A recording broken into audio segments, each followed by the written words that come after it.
8 చేతులతో కొలువైయున్న అమ్మవారిని కామేశ్వరి అంటారు. కానీ ఈ ప్రదేశంలో అమ్మవారు చతుర్భుజి అయినా ఆవిడ్ని కామేశ్వరి అనే పిలుస్తారు. అది ఎక్కడ? ఆ విశేషాలు ఇక్కడ చూద్దాం. శ్రీశైలం అడవుల్లో ఇష్టకామేశ్వరి దేవి ఆలయం అని చెప్పి ఒక ఆలయం ఉంది. ఆ ఆలయానికి వెళ్ళటం చాలా కష్టతరం. అక్కడికి మామూలుగా మనం వెళ్ళే కార్లు అవి ఏమీ వెళ్ళవు.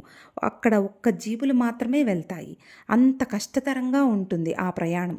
ఇష్టకామేశ్వరి ఆలయం చాలా చిన్నది. అది ఎంత చిన్నదంటే ఒక్కొక్కసారి ఒక్కొక్క మనిషి మాత్రమే లోపలికి వెళ్ళి దర్శనం చేసుకోగలరు.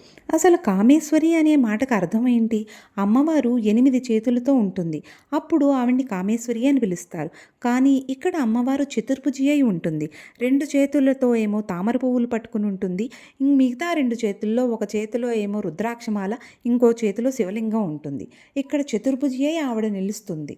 ఎక్కడా భారతదేశంలో లేనటువంటి ఆరాధన దక్షిణ భారతదేశంలో ఏమో శ్రీశైలంలో, ఉత్తర భారతదేశంలో ఉజ్జయిని, కాశీ పట్టణంలో మాత్రమే ఉంది. ఆ ఆరాధన ఏంటి అంటే ఇక్కడ కాపాలికల చేత కూడా పూజలు చేయబడతాయి.